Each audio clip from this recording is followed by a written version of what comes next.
মুসলমান পরিষ্কার ভাষায় বলতে চাই, জীবন থাকবে কি থাকবে না পরোয়া করব না, কিন্তু আল্লাহ এবং তার রাসূলকে নিয়ে গালিগালাজ করবে। খোদার কসম করে বলছি, সাথে রাসূলের জায়গা নাস্তিক আর মুরতাদদের জায়গা খোদার কসম বাংলার জমিনে হবে না, বাংলার জমিনে হবে না। ঠিক কিনা বলো?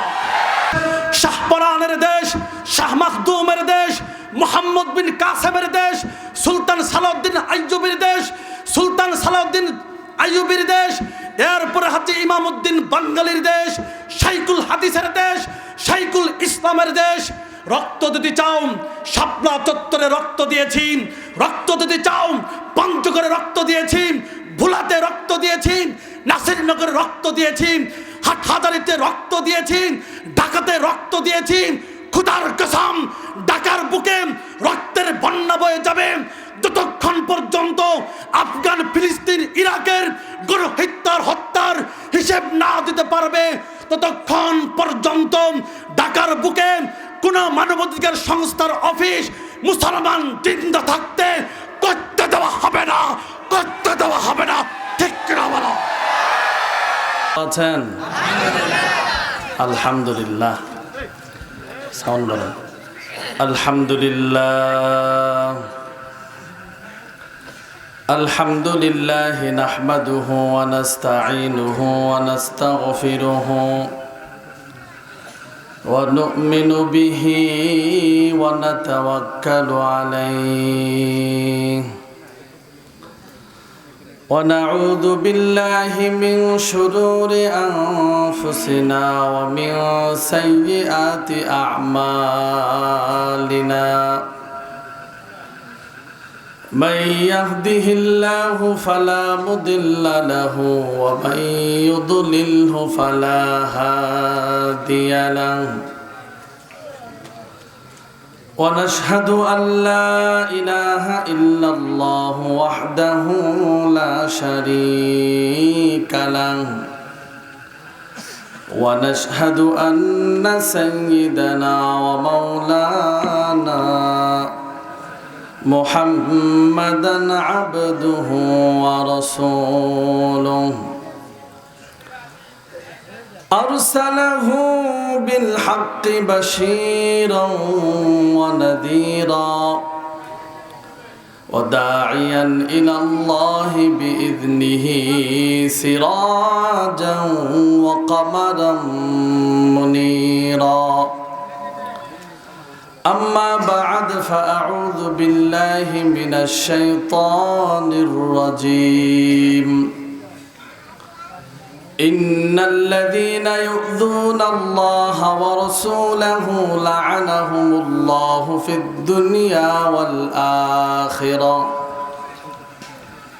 الدنيا والآخرة وأعد لهم عذابا مهينا وقال تعالى في الحديث القدسي يقول الله عز وجل يؤذيني ابن آدم يسب الدهر وأنا الدهر أقلب الليل والنهار أو كما قال عليه الصلاة والسلام صدق الله المولانا العظيم وصدق رسوله النبي الكريم ونحن على ذلك من الشاهدين والشاكرين والحمد لله رب العالمين. وقال تعالى في شان حبيبه إن الله وملائكته يصلون على النبي يا أيها الذين آمنوا صلوا عليه وسلموا تسليما. সকলে উচ্চ কণ্ঠে মোহাব্বতের সাথে দুরূদ ইব্রাহিম পাঠ করি, আওয়াজ করে বলি اللهم صل على محمد وعلى آل محمد كما صليت على إبراهيم وعلى آل إبراهيم إنك حميد مجيد اللهم بارك على محمد وعلى آل محمد كما باركت على إبراهيم وعلى آل إبراهيم إنك حميد مجيد खुदा की अज़मत क्या है मोहम्मद मुस्तफ़ा का जाने मकामे मुस्तफ़ा क्या है मोहम्मद का खुदा जाने बलगल उला बि कशफत तुजा बि जमालिही हसनत जमी व खिसालिही सल्लु अलैहि व आलिहि ज़बान खुले बलगल उला बि कशफत तुजा बि जमालिही हसनत जमी व खिसालिही सल्लु अलैहि व आलिहि को जिक्र करे ला इलाहा इल्लल्लाह ज़ोर ला इलाहा इल्लल्लाह ला इलाहा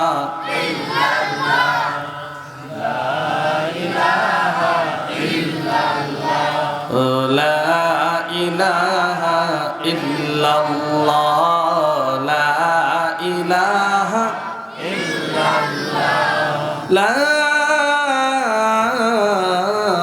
إله إلا الله محمد رسول الله صلى الله عليه وسلم رب اشرح لي صدري ويسر لي أمري واحلل عقدة من لساني يفقه قولي কেমন মুসলমান তুমি কেমন মুসলমান সবাই কেমন মুসলমান তুমি কেমন মুসলমান নামাজের সাথে নাই পরিচয় মানো না কোরআন তুমি কেমন মুসলমান আওয়াজ করে বলেন ঠিক না বেঠিক তুমি রমজান এলে রাখো না রোজা দিনকে করো আঘাত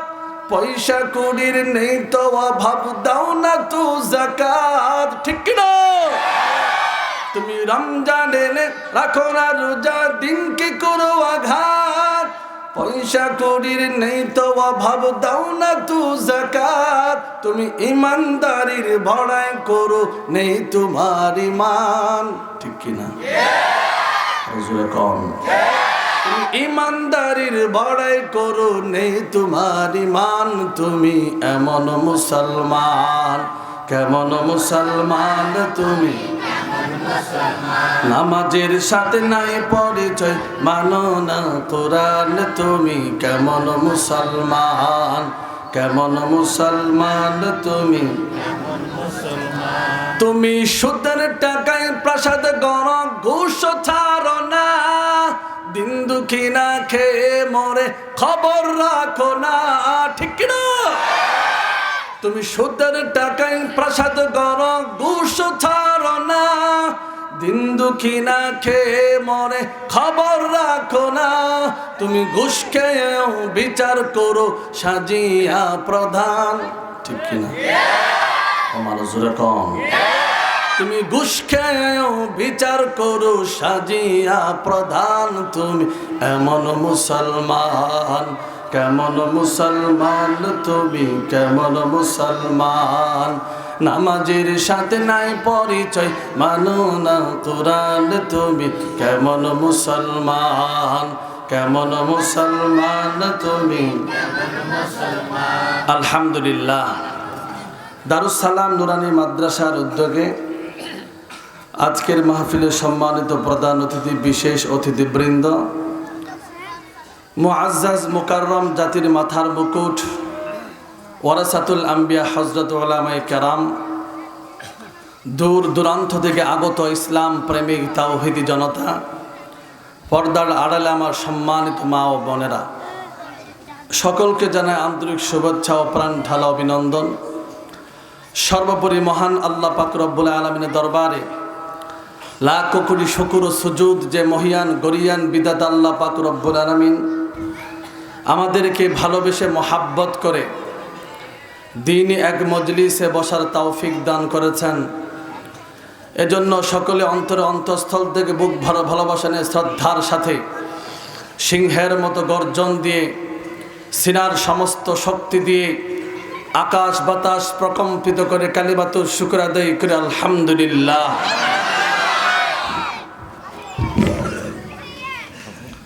শামসুল হিদায়া বদরুদ্দুজা বিশ্ব সভার সভাপতি, মানবতার আলোকবর্তিকা হেদায়েতের দিশারি, মানবতার সর্বশ্রেষ্ঠ প্রসন, সর্বকালের সর্বশ্রেষ্ঠ রাসূল মহামানব, পূর্ণাঙ্গ মানবতার দীপ্তিমান চিত্রান, তাওহীদের সত্যে দীপ্ত রবি, শুষ্ক পৃথিবীর সিক্ত প্রাণধারা সাইয়্যিদুল মুরসালিন রহমাতুল লিল আলামিন, শফিউল মুজরিমিন খাতামুন নবিয়্যিন সাইয়্যিদুল সাকালাইন, শফি আজম রসুল আকরাম রহমত আলম নবিউল আরবুল আজম, হাবিবে কিবরিয়া আশরাফে আম্বিয়া সাইয়্যিদুল আম্বিয়া শাফিয়া মাহশার, সাকিয়া কাউসার আখায়ে নামদার তাজদার মদিনা, হযরত আহমদ মুহাম্মদ মুস্তাফা সাল্লাল্লাহু আলাইহি ওয়াসাল্লামের রওজা আতহারে লাখ কোটি দুরুদ ও সালামের হাদিয়া, যার চরিত্র মানবতার মধ্যে রয়েছে গোটা মানব জাতির কল্যাণ, কামিয়াবি ও সফলতা। আওয়াজ করে বলুন ঠিক না বেঠিক?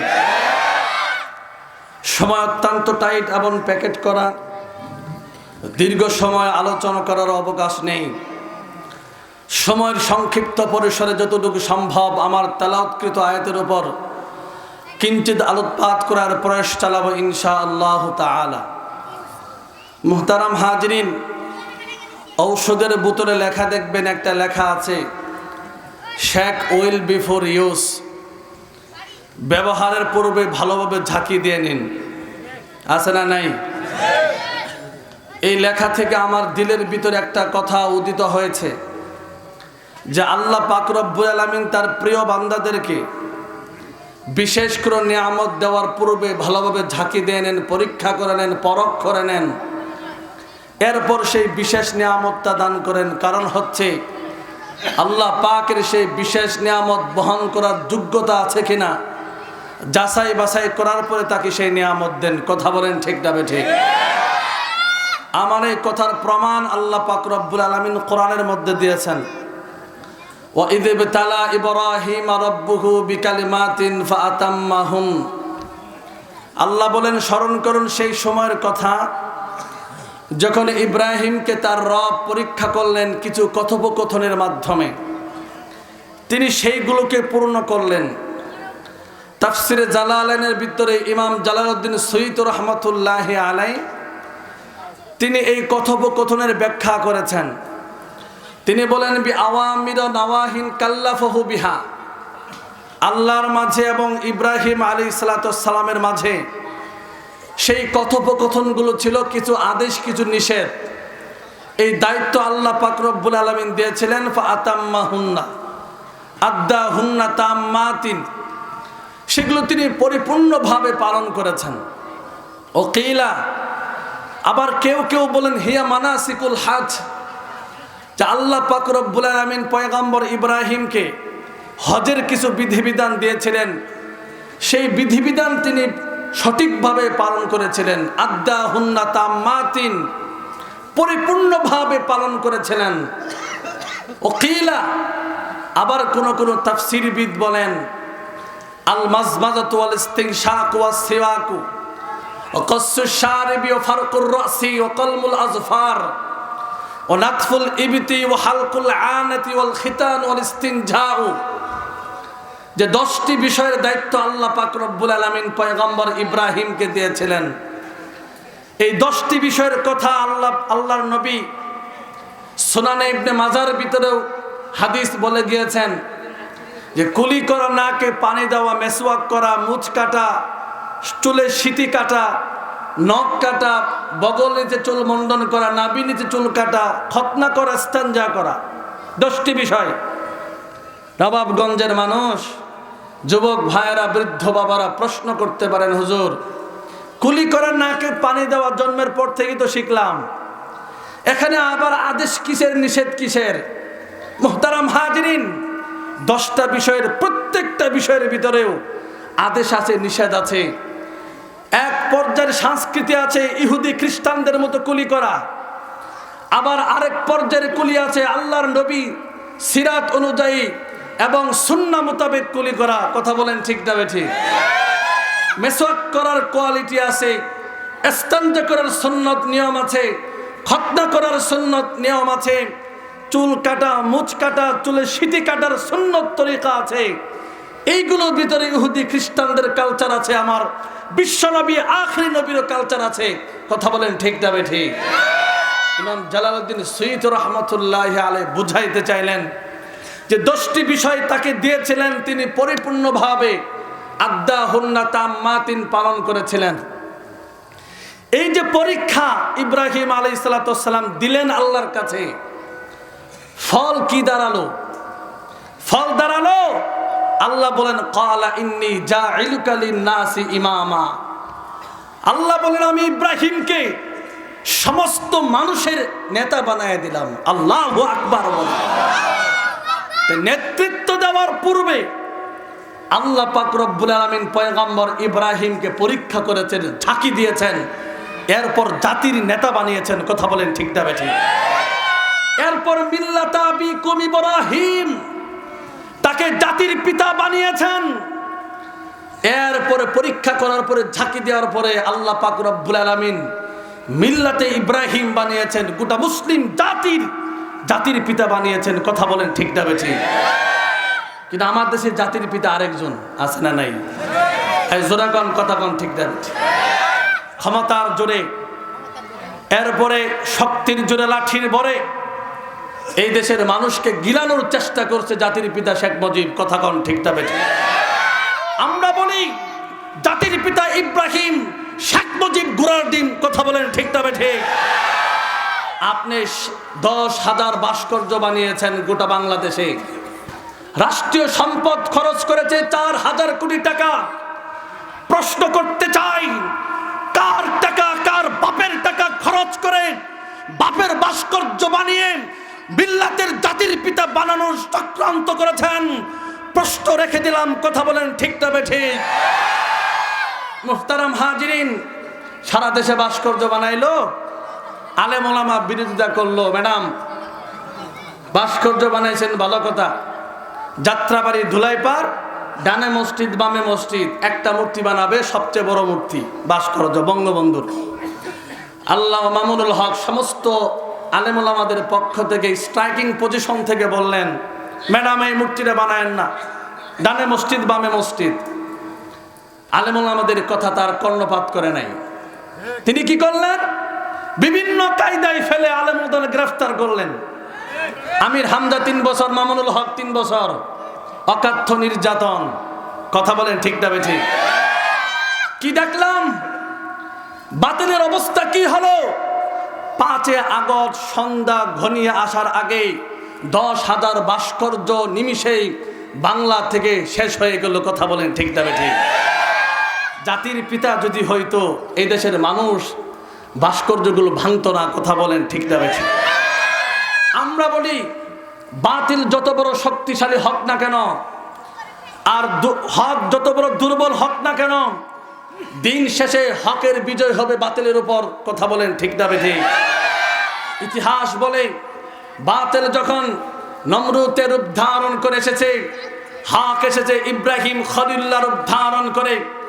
বাতিল যখন নমরুদের রূপ ধারণ করে এসেছে, হক এসেছে মুসা কালিমুল্লাহ রূপ ধারণ করে, বাতিল যখন আবু জাহল উতবা সাইবা ওয়ালিদ ইবনে মুগীরা রূপ ধারণ করে এসেছে, হক এসেছে, নবী মুহাম্মদুর রাসূলুল্লাহ সাল্লাল্লাহু আলাইহি সাল্লামের রূপ ধারণ করে, বাতিল যখন হাজ্জাজ বিন ইউসুফের রূপ ধারণ করে এসেছে, হক এসেছে, আব্দুল্লাহ ইবনে জুবাইরের রূপ ধারণ করে, বাতিল যখন খলিফা মানসুরের রূপ ধারণ করে এসেছে, হক এসেছে, ইমাম আবু হানিফার রূপ ধারণ করেন, বাতিল যখন খলিফা মুতাসিম বিল্লাহর রূপ ধারণ করে এসেছে, হক এসেছে, ইমাম আহমদ ইবনে হাম্বলের রূপ ধারণ করেন, বাতিল যখন শাহ আল জুতির রূপ ধারণ করে এসেছে, হক এসেছে, ইমাম গাজালির রূপ ধারণ করেন, বাতিল যখন তাতারিদের রূপ ধারণ করে এসেছে, হক এসেছে, ইবনে তাইমিয়ার রূপ ধারণ করেন, বাতিল যখন ইসনা আশারিয়ার রূপ ধারণ করে এসেছে,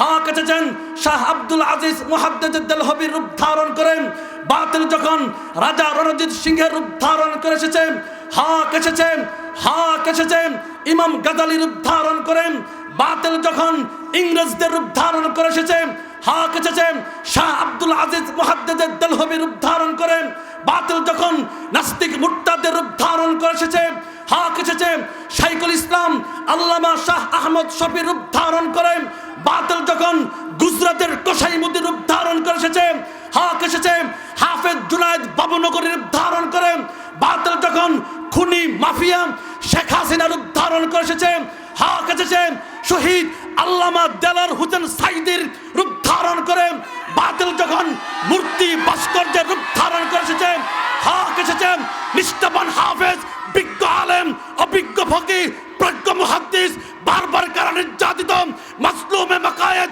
বর্তমান ভবিষ্যৎ অবিসংবাদিত নেতা শাইখুল হাদিস ইবনে শাইখুল হাদিস আল্লামা মামুনুল হকের রূপ ধারণ করে ঠিক না বলা।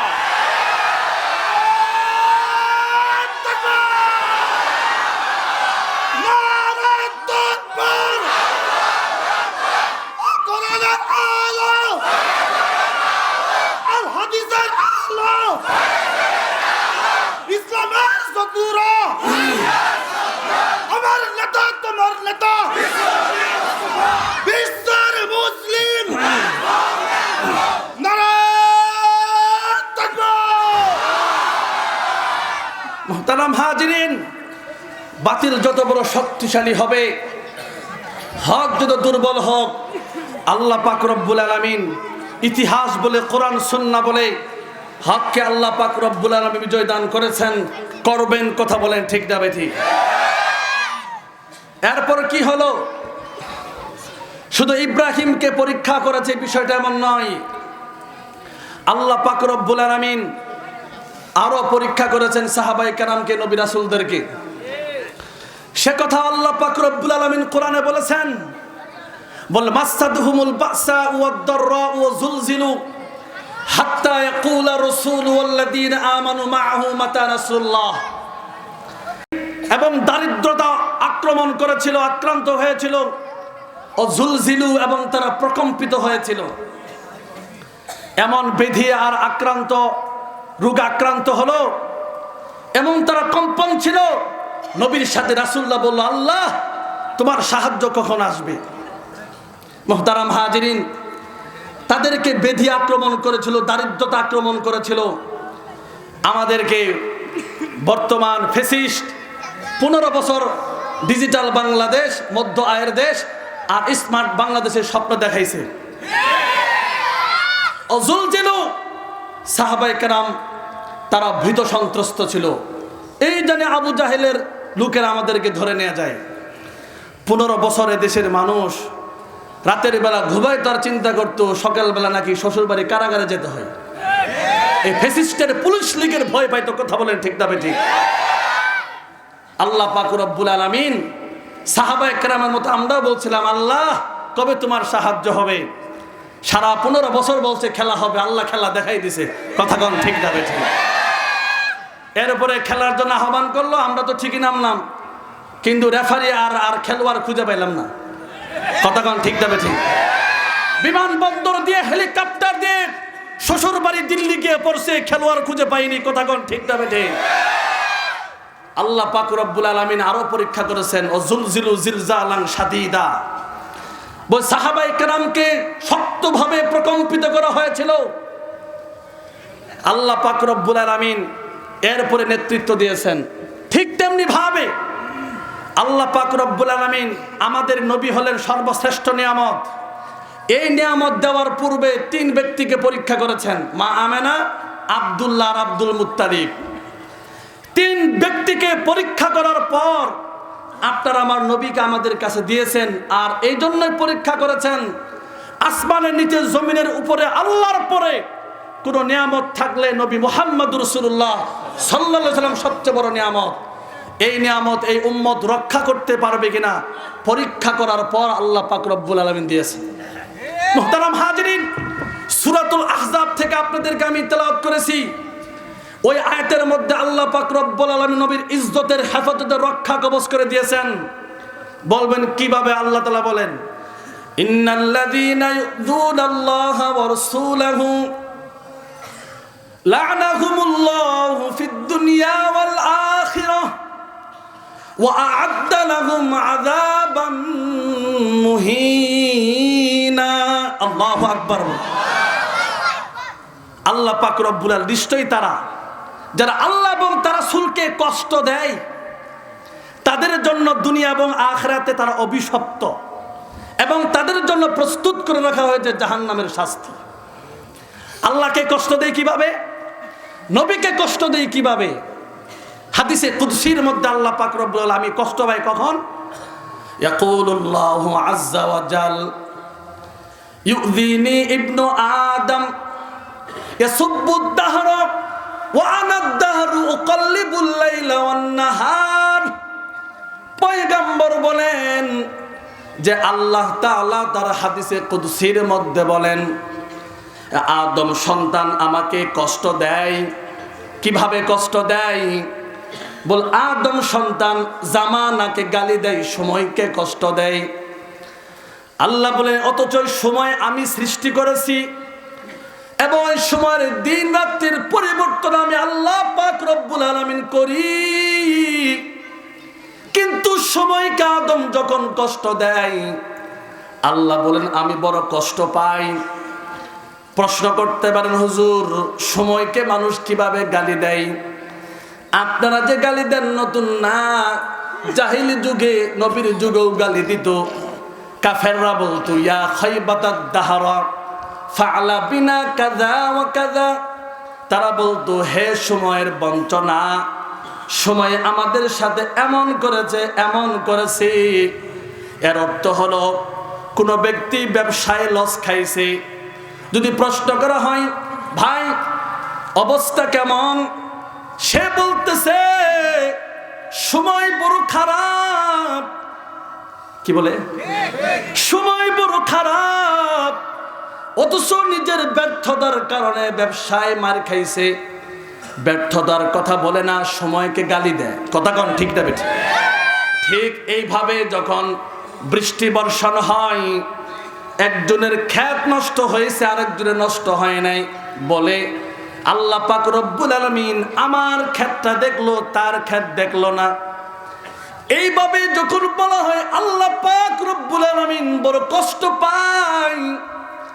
আর আল্লাহর নবীকে কিভাবে কষ্ট দেওয়া হয় হাদিসের মধ্যে আছে।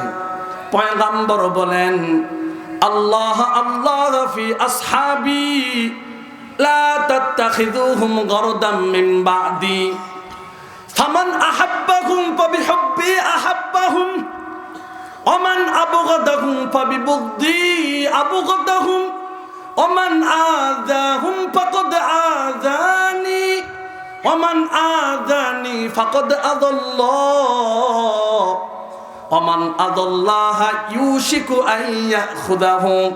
পয়গম্বর বলেন আমার সাহাবীদের সম্পর্কে সাবধান, আমার পরে আমার সাহাবীদেরকে সমালোচনার টার্গেট বানাবা না। যে ব্যক্তি আমার সাহাবীদেরকে সমালোচনা করলো সে যেন আমার সমালোচনা করলো। যে ব্যক্তি আমার সাহাবীদেরকে ভালোবাসলো সে যেন আমাকে ভালোবাসলো। আর যে ব্যক্তি আমার সাহাবীদেরকে তারা টার্গেট বিদ্বেষ পোষণ করলো সে যেন আমার প্রতি বিদ্বেষ পোষণ করলো। আর যে ব্যক্তি আমাকে সাহাবীদেরকে কষ্ট দিল সে যেন আমাকে কষ্ট দিল। আর যেই ব্যক্তি আল্লাহকে কষ্ট দিল আমাকে কষ্ট দিল সে যেন আল্লাহকে কষ্ট দিল। আর যে ব্যক্তি আল্লাহকে কষ্ট দিল ওই ব্যক্তিকে আল্লাহ পাক রব্বুল আলামিন তাকে পাকড়াও করবেন, গ্রেফতার করবেন। কথা বলেন ঠিক কিনা? মুহতারাম হাজিরিন, দুইটা হাদিসের মাধ্যমে বুঝাইতে চাইলাম যে আল্লাহ এবং তার রাসূলকে কষ্ট দেওয়ার সিস্টেম হলো যে কেউ সময়কে গালি দেয়, বৃষ্টিকে গালি দেয়, এরপরে শীতকে গালি দেয়, গরমকে গালি দেয়, কেউ সাহাবীদেরকে নিয়ে সমালোচনা করে।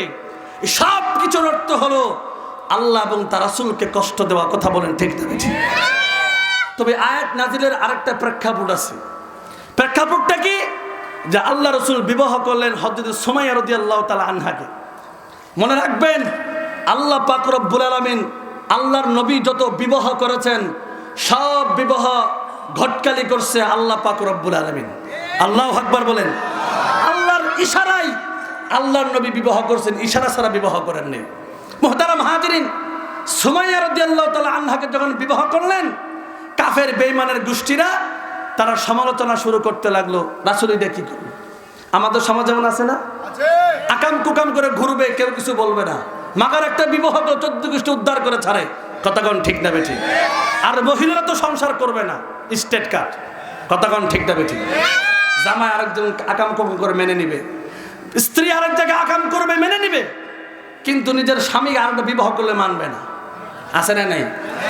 বৈধ কামের প্রতি মানুষের কোনো আকর্ষণ নাই, অবৈধ কাজের প্রতি আকর্ষণ বড় মারাত্মক। কথা কোন ঠিক না বেঠিক? যেভাবেই হোক সাহাবীদেরকে গালি দেন, জামানাকে গালি দেন, রাসূলকে সরাসরি সমালোচনা করেন, একটাই অর্থ হচ্ছে আল্লাহ এবং তার রাসূলকে কষ্ট দেওয়ার। কথা বলেন ঠিক না বেঠিক? যারা দেয় তাদের শাস্তি হলো তারা অভিশপ্ত, তারা হলো কুলাঙ্গার। কথা কোন ঠিক না বেঠিক? আচ্ছা, আরেক আয়াত আসেন। আল্লাহ পাক রব্বুল আলামিন সূরা আলে ইমরানের মধ্যে বলেছেন, আল্লাহ পাক রব্বুল আলামিন বলেন, আলাম ইয়ালামু আন্নাহু মান ইউহাদিদিল্লাহা ওয়া রাসূলাহু ফাআন্না লাহু নার জাহান্নাম খালিদান ফিহা যালিকাল খিজিয়ুল আযীম। আল্লাহ পাক রব্বুল আলামিন বলেন, তারা কি জানে না আল্লাহ এবং তার রাসূলকে যারা কষ্ট দেয় তাদের জন্য রয়েছে জাহান্নামের আগুন। কিসের আগুন বলেন তো? আগুন। এই আয়াতের তাফসীর কি? এই আয়াতের পরিপ্রেক্ষিতে ইমাম বুখারী হাদিস এনেছেন। কি হাদিস? হাদিস এনেছেন একজন কাফের আর একজন মুসলমান, দুইজনে লাগছে ঝগড়া। ঝগড়া লাগার পরে কাফের ব্যক্তিরা বলে, আল্লাহর কসম আমাদের নেতারা খুব ভদ্র নম্র। তো কিভাবে? যে মুহাম্মদ যা বলে তা সত্য মানিয়ে না। তার মানে এই কাফেরের কথা হলো মুহাম্মদ যা মিথ্যা বলে তা মানে না। কথা বুঝছেন? এরপরে যে কথাটা বলছে সেটা সবচেয়ে বড় মারাত্মক। এরপরে সে বলতেছে যে মুসলমানরা হচ্ছে গাধা অপেক্ষা অধিকতর নির্ভূত। মুসলমান সাহাবী বলতেছে, আল্লাহর কসম মুহাম্মদ যা বলে সব সত্য, তোমরা কাফেররা গাধা অপেক্ষা অধিক নির্বোধ। কথা বলেন ঠিক না বেঠিক? এই কাফের আমাদেরকে বুঝাইতে চাইছিল আমরা অন্ধ, ধর্ম অন্ধ। আমরা কি অন্ধ? ধর্মান্ধ। আসলে যারা আমরা মুসলমান আমরা ধর্মান্ধই। আমরা ধর্মান্ধ এই জন্য 1400 বছরে কোরআন নাজিল হয়েছে, আয়াত পরিবর্তন করবো তো দূরের কথা, জের জবরের পরিবর্তন হয়নি। কথা কোন ঠিক না বেঠিক? আমার নবী কত হাদিস বলে গিয়েছেন, বিজ্ঞানী কথাবার্তা বলেছেন, বর্তমান এবং অতীত, বর্তমান, ভবিষ্যতের সব বিজ্ঞানী মিলা রিসার্চ করেছে, রাসূলের একটা কথার ভুল ধরতে পারে নাই। কথা কোন ঠিক না বেঠিক? ওই ধর্মকে অন্ধের মতো বিশ্বাস করব না তো করবো কাকে? কথা বলেন ঠিক না বেঠিক? বরং যারা হিন্দু, বৌদ্ধ, ইহুদি, খ্রিস্টান তারা ধর্মান্ধ। কথা বলেন ঠিক না বেঠিক? মুহতারাম হাজিরিন, আমাদের সমাজে একটা ছেলে হঠাৎ করে তাবলিগে গেছে, কোনো পীরের মুরিদ হয়ে যায়, পাগড়ি বাঁধে, দাড়ি রাখছে। সমাজের কিছু লোক 15 বছরের ফ্যাসিস্টের দোসর, তারা বলতো অত ধর্মান্ধ হয়ে গেছে। কথা বলেন ঠিক না বেঠিক? কাফের মুশরিকদের ভাষায় কথা বলতো। আমি আপনাদেরকে বুঝাইতে চাইলাম যে আল্লাহ এবং তার রাসূলকে যারা কষ্ট দিবে তাদের সর্বোচ্চ শাস্তি কোরআন দ্বারা বোঝা গেল মৃত্যুদণ্ড। কথা বলেন ঠিক না বেঠিক? এরপর আপনারা একটা হাদিস থেকে ঘটনা শুনেন। আমার আলোচনা শুরুতে একটু আপনাদেরকে বুঝতে হবে, ভূমিকা আছে, এরপর আলোচনা বুঝবেন, পরে গিয়ে একটু পরে অপেক্ষা করেন না। আপনারা আইসে যদি চান হুজুরে মারে টান মারেন না কেন, গলার তো সুর বেশি ভালো না, কানের তো মজা পাইলাম না। আমি আপনাদেরকে কানের মজা দিতে আসি নাই, ঘুমন্ত কিছু মুজাহিদদেরকে জাগ্রত করার জন্য আসছি। কথা বলেন ঠিক না বেঠিক? একটু অপেক্ষা করেন। মুহতারাম হাজিরিন, ঘটনাটা কি? এক কাফের লিডার, নাম তার কাব ইবনে আশরাফ, বহুত বড় লিডার, ইহুদিদের লিডার। কার লিডার? এই মদিনায় এসে রাসূলের বিরুদ্ধে বাজে মন্তব্য করে, এই বেয়াদব এসে সাহাবায়ে কেরামের বিরুদ্ধে কথা বলে, সাহাবীদের স্ত্রী সম্পর্কে বাজে মন্তব্য করে। এক পর্যায়ে এমন হয়ে গেল, আল্লাহর নবী, বিশ্ব নবী, আখিরি নবী মসজিদে নববীতে মেম্বারে বসে তিনি ঘোষণা করলেন, কাব ইবনে আশরাফকে যে ব্যক্তি হত্যা করতে পারবি তার জান্নাতে যাওয়ার জিম্মাদারি আমি পয়গম্বর নিজে নিব। আল্লাহু আকবার। সামনে বসেছিল আবু বকর, উসমান, আলী, ওমর, বিখ্যাত বিখ্যাত সাহাবী। সবাই তারা ফুঁসে উঠলো, কাব ইবনে আশরাফকে হত্যা করবি। এক পর্যায়ে একজন সাহাবী বারান্দার ভিতরে বসা ছিল। সাহাবী বলতেছে তার একটা চোখ টেরা ছিল, প্রতিবন্ধী হওয়ার কারণে খন্দকের যুদ্ধে যেতে পারে নাই, বদরের যুদ্ধে যেতে পারে নাই। ওই ব্যক্তি এরপরে কোন যুদ্ধে সে যেতে পারে নাই। আল্লাহর কাছে দোয়া করলো, আল্লাহ আমি প্রতিবন্ধী হওয়ার কারণে খন্দকের যুদ্ধে যেতে পারলাম না, বদরের যুদ্ধে যেতে পারলাম না, তাবুকের যুদ্ধে যেতে পারলাম না, আমি তো আশিক রাসূলের পরিচয় দিতে পারলাম না। আল্লাহ আমি কাব ইবনে আশরাফকে হত্যা করিয়া আশিক রাসূলের পরিচয় দিতে চাই। আল্লাহু আকবার বলেন।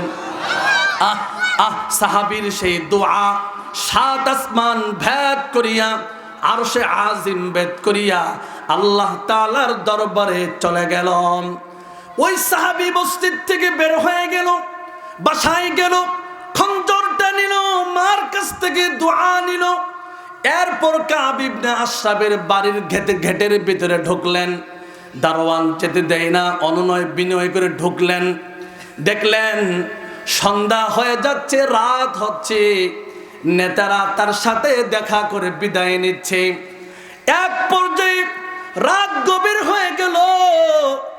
দারোয়ান বলতেছি তুমি এখনো বের হও না কেন? কই তোমার নেতার সাথে সাক্ষাৎ করব।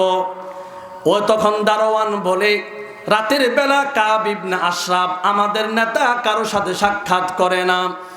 কিন্তু সেই ব্যক্তি বলে না, দেখা না করে আমি যাব না। দারোয়ান মনে করছে টেরা মার্কা প্রতিবন্ধী লোক, সে আর কি করবে। কিন্তু রাত যখন গভীর হলো, কাব ইবনে আশরাফ নাক টেনে টেনে ঘুমাইতেছিল।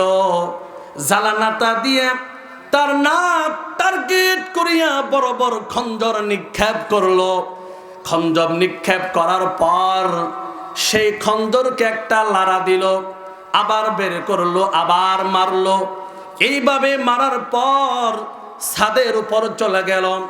ছাদ থেকে লাফ দিল, নিচে ছিল একটা পাথর, পাথরের উপর তার পায়ের গোড়ালি পড়লো, বড় ব্যথা পাইল, পা ফুলে গেল। আর সে বলতে লাগলো, আল্লাহ প্রতিবন্ধী হতে পারি, পায়ের ভিতরে ব্যথা পেতে পারি, কিন্তু যতক্ষণ পর্যন্ত সাতেমে রাসূল আল্লাহর নবীর দুশমনের নিহত হওয়ার কথা সংবাদ যতক্ষণ না শুনবো, ততক্ষণ পর্যন্ত কাব ইবনে আশরাফের বাড়ি আমি ছেড়ে যাব না। আল্লাহু আকবার। তারা হাজিরিন, সুবহ সাদেক হয়ে গেল। দারোয়ান ঘরের ভিতর গিয়ে দেখি কাব ইবনে আশরাফ ইন্তেকাল করছে, ছাদের উপরে দাঁড়াইয়া সে ঘোষণা করলো, ইন্না সাইয়্যিদানা কাব ইবনে আশরাফ কদ কুতিলা, নিশ্চয় আমাদের নেতা কাব ইবনে আশরাফ নিহত হয়েছে। ঘোষণা শুনিয়া আব্দুল্লাহ ইবনে আতিক দৌড় দিয়ে মসজিদে নববীর ভিতরে চলে গেছে।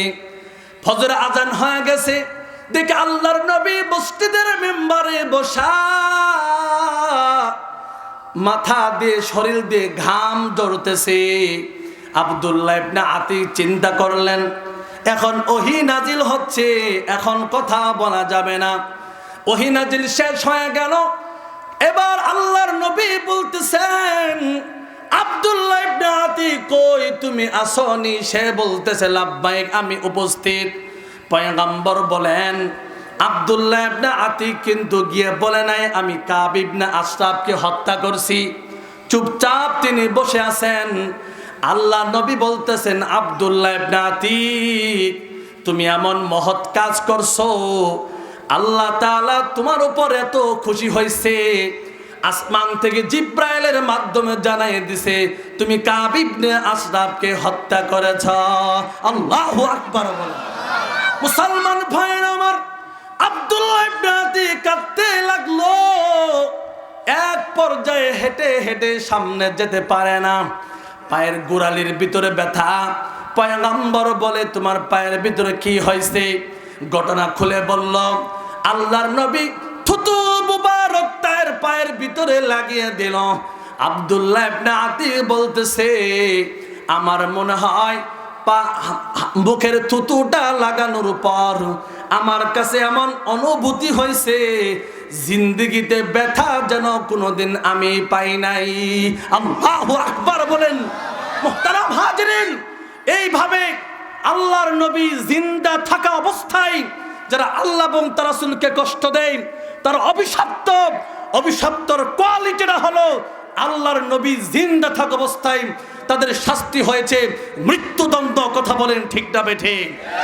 কোরআন এবং হাদিস দ্বারা স্পষ্ট হয়ে গেল, যারা আল্লাহ এবং তার রাসূলকে গালি দিবে তাদের সর্বোচ্চ শাস্তি হলো মৃত্যুদণ্ড। কথা বলেন ঠিক না বেঠে? ঘটনা আরেকটা আপনাদেরকে হাদিস থেকে বলি। হযরত খুবাইব রাদিয়াল্লাহু তাআলা আনহু, তাকে হেরেমের বাহিরে ফাঁসির কাস্টে ঝুলিয়ে 40 দিন তীরন্দাজ তাকে তীর মারবে। খুবাইব বললেন, আল্লাহ, পয়গম্বরের কাছে সালাম পৌঁছানোর মতো কোনো ইলেকট্রিক মিডিয়া আমার কাছে নাই, আমার কাছে কোনো ডিভাইস নাই, আমি কিভাবে সালাম পৌঁছাবো? আসসালামু আলাইকা ইয়া রাসূলুল্লাহ, আমার সালামটা তুমি পৌঁছায় দিও। এই কথা বলার পরে আল্লাহর নবী মসজিদ নববীতে বসা সাহাবায়ে কেরামদেরকে নিয়ে কথা বলতেছিলেন। কথার মাঝখানে হঠাৎ করে তিনি সালামের জবাব দিলেন, ওয়া আলাইকাস সালাম ইয়া খুবাইব, হে খুবাইব, তোমার উপর শান্তি বর্ষিত হোক। সাহাবায়ে কেরাম আশ্চর্যান্বিত হলেন, এখানে খুবাইব কোথা থেকে আসলো? আল্লাহর নবী বললেন, আমার সেই খুবাইবকে হেরেমের বাহিরে শুলিতে চড়িয়ে এরপরে তাকে তীরন্দাজরা তীর নিক্ষেপ করবে। আল্লাহ পাক রব্বুল আলামিন খুবাইবের সেই চিত্র ঘটনা জিব্রাইলের মাধ্যমে আমার কাছে পৌঁছে দিয়েছে।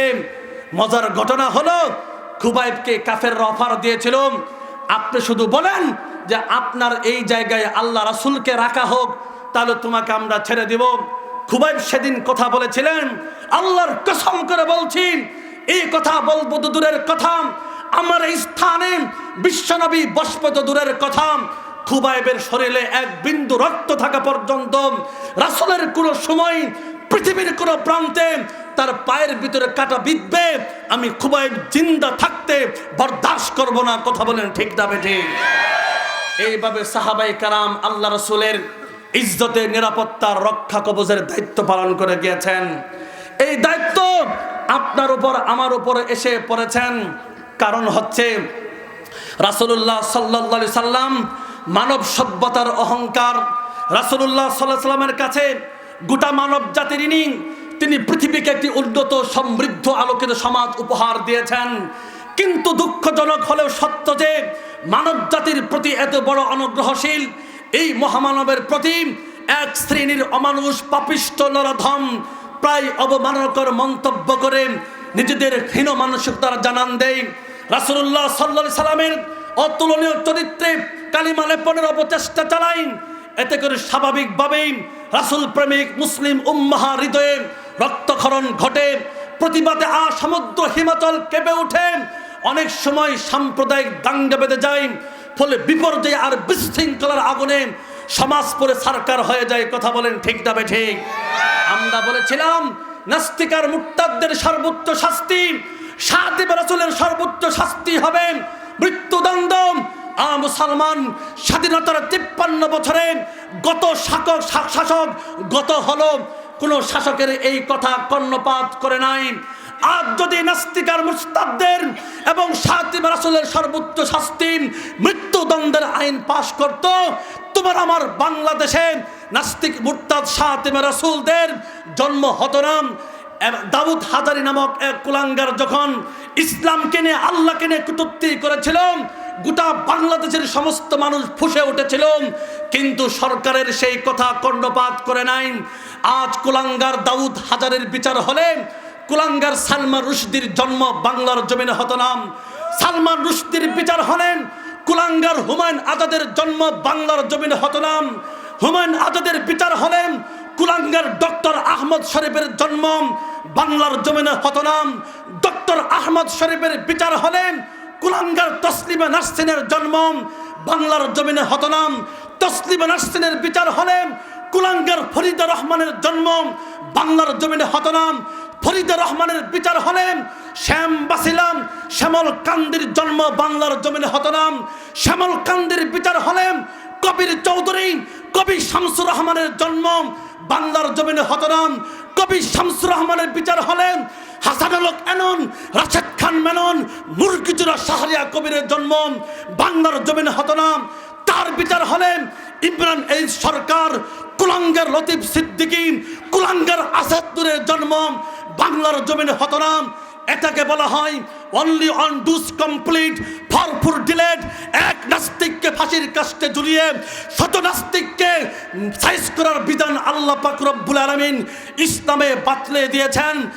নবাবগঞ্জের মুসলমান পরিষ্কার ভাষায় বলতে চান, জীবন থাকবে কি থাকবে না পরোয়া করব না, কিন্তু আল্লাহ এবং তার রাসূলকে নিয়ে গালিগালাজ করবে। খোদার কসম করে বলছি, সাহাবী রাসূলের জায়গা নাস্তিক আর মুরতাদদের জায়গা খোদার কসম বাংলার জমিনে হবে না, বাংলার জমিনে হবে না। ঠিক কিনা বলো?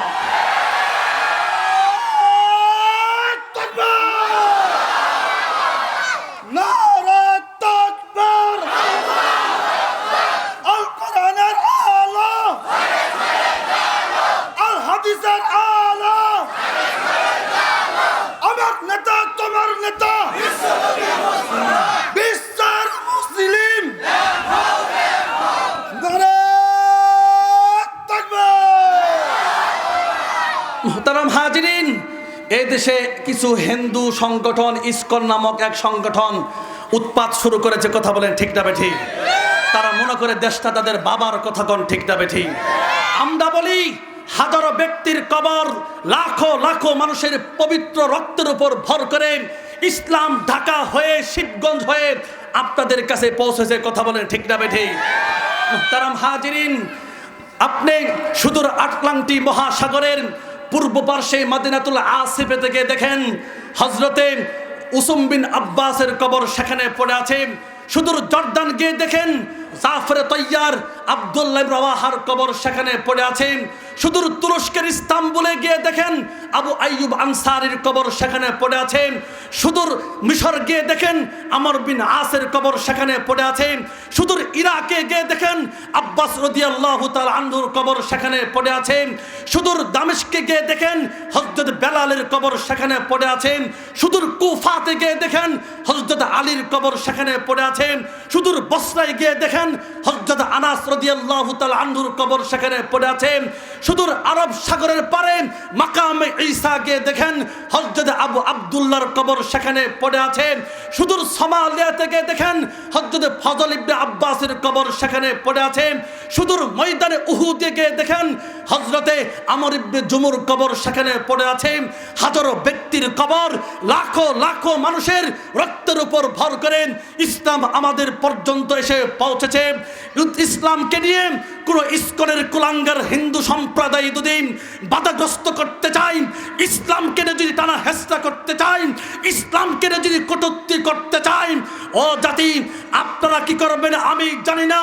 নতুন প্রজন্মের পক্ষ থেকে স্পষ্ট ভাষায় ঘোষণা করতে চাই, আবার বন ফেলানিকে যেমন কাটা তারে ফেলে নির্মমভাবে শহীদ করা হয়েছে, ঠিক তেমনি ভাবে এক একটা নাস্তিক আর মুরতাদদেরকে ধরব বাংলার জমিনে, শাহজালালের জমিনে জিন্দা দাফন করব। ঠিক কিনা বলো?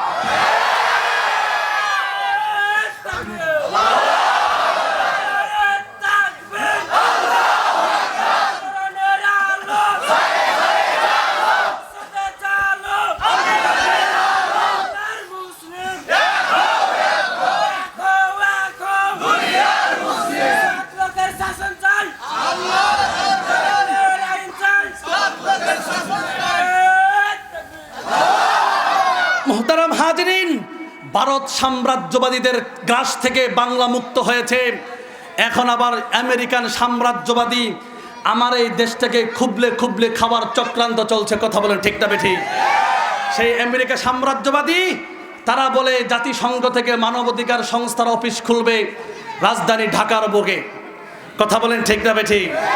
জাতিসংঘের সেই মানবাধিকার সংস্থান, সেই ইরাকে কত মানুষ গণহত্যার শিকার হয়েছে আজ পর্যন্ত সংখ্যার হিসাব দিতে পারে নাই।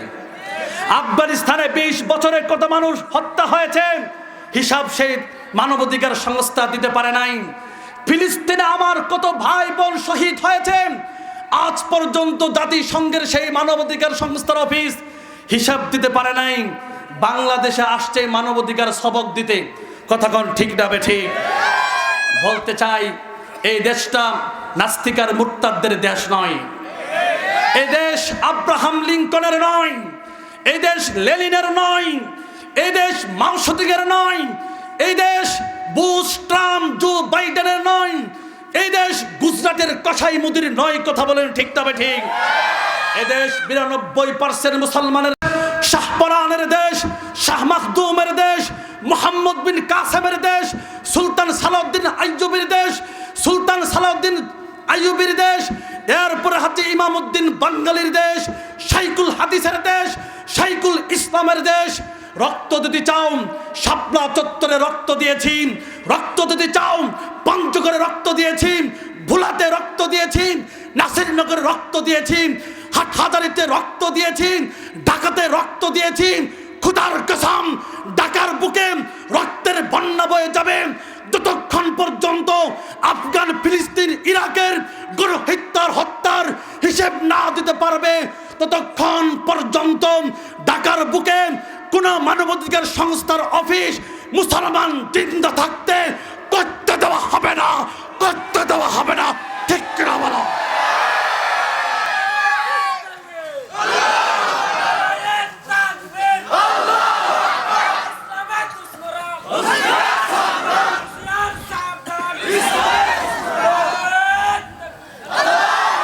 মুহতারাম হাজিরিন, যুবক ভাই তোমরা যারা আছো, তোমাদের আমাদের প্রয়োজন খুব।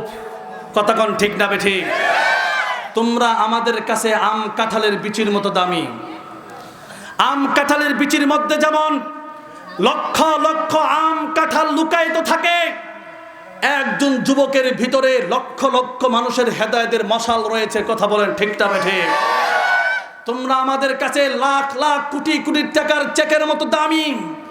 কারণ 52তে ভাষা আন্দোলন চলতেছিল। যুবক তোমরা যখন রাজপথে রক্ত দিয়েছ, 52 ভাষা আন্দোলন সফল হয়েছে। 69 গণঅভ্যুত্থানের আন্দোলন চলতেছিল। যুবক তোমরা যখন রক্ত দিয়েছ, 69 গণঅভ্যুত্থানের আন্দোলন সফল হয়েছে। 71 স্বাধীনতা বিপ্লবের আন্দোলন চলতেছিল। যুবক তোমরা যখন রক্ত দিয়েছ, 71 স্বাধীনতার বিপ্লবের আন্দোলন সফল হয়েছে। 75 সিপাহী বিপ্লবের আন্দোলন চলতেছিল। যুবক তোমরা যখন রক্ত দিয়েছ, 75 বিপ্লবী স্বাধীনতার আন্দোলন সফল হয়েছে। 90 স্বৈরাচার পতনের আন্দোলন চলতেছিল। যুবক তোমরা যখন রাজপথে রক্ত দিয়েছ, 90 স্বৈরাচার আন্দোলন সফল হয়েছিল। 94 যখন তসলিমা নাসরিন দেশ জাতি স্বাধীনতার বিরুদ্ধে ইসলামের বিরুদ্ধে ষড়যন্ত্র করতেছিল। যুবক, তোমরা যখন রক্ত দিয়েছ, রাতের আধারে যে বুরকার বিরুদ্ধচারণ করেছিল তসলিমা, সেই বুরকা পরে রাতের অন্ধকারে মামুর বাড়ি দিল্লিকে পড়েছিল। কথা বলো ঠিক না বেঠিক? 2013 সালে নাস্তিকার মুর্তাদের গোষ্ঠীরা যখন ঢাকার বুকে পবিত্র সেই শাহবাগ চত্বরকে স্লোগানে এরপর ইসলাম বিরোধী কর্মকাণ্ডের মাধ্যমে অপবিত্র করতেছিল, শাহ আহমদ শফী যখন তোমাদেরকে ডাক দিয়েছিল, টেকনাফ থেকে নিয়ে তেতুলিয়া পর্যন্ত, রূপসা থেকে নিয়ে পাথুরিয়া পর্যন্ত, যুবক তোমরা যখন রাজপথে রক্ত ঢালি দিয়েছিলেন, সেই দিন নাস্তিকার মুর্তাদের গোষ্ঠীরা গর্তের ভিতরে ঢুকতে বাধ্য হয়েছিল। আর যুবক, সেই গর্তের ভিতরে পাথর দিয়ে চাপা দাও আর ঘোষণা করো, বাংলার জমিনে একজন যুবক, নওজোয়ান যুবক বেঁচে থাকতে নাস্তিকার মুর্তাদের গোষ্ঠীরা গর্তের ভিতরে থাকবি, গর্ত থেকে বের হতে পারবি না, বের হতে পারবি না, বের হতে পারবি না। ঠিক কিনা বলো? রাজি আছেন তো ইনশাআল্লাহ? প্রস্তুত আছেন তো ইনশাআল্লাহ? মুহতারাম হাজিরিন, কামা রব্বায়ানি সগীরা রব্বির হামহুমা কামা রব্বায়ানি সগীরা। আয় আল্লাহ, কতিপয় গুনাহগার বান্দা গুনার বোঝা মাথায় নিয়ে তোমার শাহী দরবারে দুটি হাত বাড়াইছি। আল্লাহ গো, দয়া করে আমাদের তামাম জিন্দেগির গুনাহগুলো মাফ করিয়া দাও। আয় আল্লাহ, জিন্দেগিতে এমন গুনাহ করছি, পরিবারের লোকেরা যদি জানতো পরিবার থেকে বের করে দিত, সমাজের লোকেরা জানলে সমাজ থেকে বের করে দিত গো আল্লাহ। কিন্তু তুমি গফফার, তুমি সাত্তার, সমস্ত গুনাহগুলো তুমি গোপন করে রেখে দিয়েছো গো আল্লাহ। আয় আল্লাহ, তুমি যদি আমাদেরকে মাফ করো, কেউ প্রশ্ন করবে না কেন মাফ করা হলো। আমাদেরকে যদি মাফ না করো, তোমার কোনো ক্ষতি হবে না, লস হবে না গো আল্লাহ, তোমার কোনো লাভ হবে না। তুমি গফফার, তুমি সাত্তার, তুমি কাহার, তুমি রহমান, তুমি গফুর। আল্লাহ, দয়া করে আমাদের তামাম জিন্দেগির গুনাহগুলো মাফ করিয়া দাও। আল্লাহ, অন্তরে পেরেশানি দূর করিয়া দাও। আয় আল্লাহ, অসুস্থ থাকলে শাফায়ে আজালা কামেলা নসিব ফরমাও। ঋণগ্রস্ত থাকলে পরিশোধ করার তৌফিক দান করো। যুবক ভাইদেরকে আবু বকর উসমান আলীর মতো কবুল করিয়া নাও। আল্লাহ, বৃদ্ধ বাবাদেরকে হায়াতে তয়্যিবা দান করো। কসি কসি মাসুম বাচ্চাদেরকে মাআজার মুআফফাজের মতো কবুল করিয়া নাও। আয় আল্লাহ, এই মাহফিল থেকে তুমি এলাকার সমস্ত মুর্দাদের জন্য নাজাদের ওসিলা বানায়া দাও। আয় আল্লাহ, কোরআনের মাহফিলে যারা দান করলো, দানের খবর সোনার মদিনায় পৌঁছায় দাও। যে নিয়তে দান করছে দিলের নেক মাকাসাদ তুমি পূরণ করিয়া দাও। আল্লাহ, পর্দার আড়ালে আমার মারা হাত বাড়াইছে, আমার বোনেরা হাত বাড়াইছে, আমার মাদেরকে বোনদেরকে তুমি আল্লাহ, তাদেরকে তুমি আল্লাহ ওয়ালা বান্দি হিসেবে কবুল করিয়া নাও। আয় আল্লাহ, মা ফাতেমার মতো কবুল করিয়া নাও, আম্মা জান আয়েশার মতো কবুল করিয়া নাও, খাদিজাতুল কুবরার মতো বুদ্ধিমত্তা দান করো। আমার মা, আমার বোনদেরকে 5 ওয়াক্ত নামাজি বানায়া দাও। আল্লাহ, রমজান মাসে রোজা রাখার তৌফিক দান করো। আল্লাহ, আমার মা বোনদেরকে সতীত্বের হেফাজতের তৌফিক দান করো। আল্লাহ, আমার মা বোনদেরকে স্বামীর আনুগত্য করার তৌফিক দান করো। আল্লাহ, স্বামী স্ত্রীর ভিতরে মিল মহাব্বত দান করো। আল্লাহ, সংসারের ভিতরে বরকত দান করো। আল্লাহ, ভালো ছেলেদের জন্য ভালো পাত্রী মিলাইয়া দাও, ভালো পাত্রীর জন্য ভালো ছেলে মিলাইয়া দাও। আল্লাহ, অনেকেই হাত বাড়াইছেন, অনেকের মা নাই, অনেকের বাবা নাই গো আল্লাহ। আল্লাহ, জানি না কোন হালতে কি অবস্থায় কবরে শুয়ে আছে গো আল্লাহ। আল্লাহ, সন্তানেরা কাঁদতেছে, মার কথা মনে করিয়া, বাবার কথা মনে করিয়া চোখের পানি ফেলতেছে গো আল্লাহ। আল্লাহ, আল্লাহ, আল্লাহ, সন্তানের চোখের পানির ওসিলায় পিতামাতার গুনাহগুলো তুমি মাফ করিয়া দাও, কবরগুলো জান্নাতের বাগান বানায়া দাও। আল্লাহ এই মাদ্রাসা আল্লাহ কিয়ামত পর্যন্ত কবুল করিয়া না। করতে করতে শেষ, ইমান পাওয়ার লেস হয়ে গেছে। কথা কোন ঠিক না বেশি? এই সমস্ত মানুষদেরকে ইমান তাজা করার জন্য মুফতি রাকিবুল ইসলাম মাহমুদি প্রস্তুত ইনশাআল্লাহ। আপনারা আছেন তো? আছেন তো ইনশাআল্লাহ? আমারে আজকে ছাইড়ে দেন, আগামী যদি দেখা হয় চালামু আমার কিছু টেহা পয়সা দেন, মাদ্রাসা লেখা একটু টেহা দেন। ওয়াজ এই ডান পাশে জমা রাখছি। এই মাদ্রাসার জন্য চামো না, এই মাহফিল যেন আগামী বছর হয় ভালোভাবে ইনশাল্লাহ। দেন, কে কে দিবেন? 500 টাকা তাড়াতাড়ি দেন। হ্যাঁ।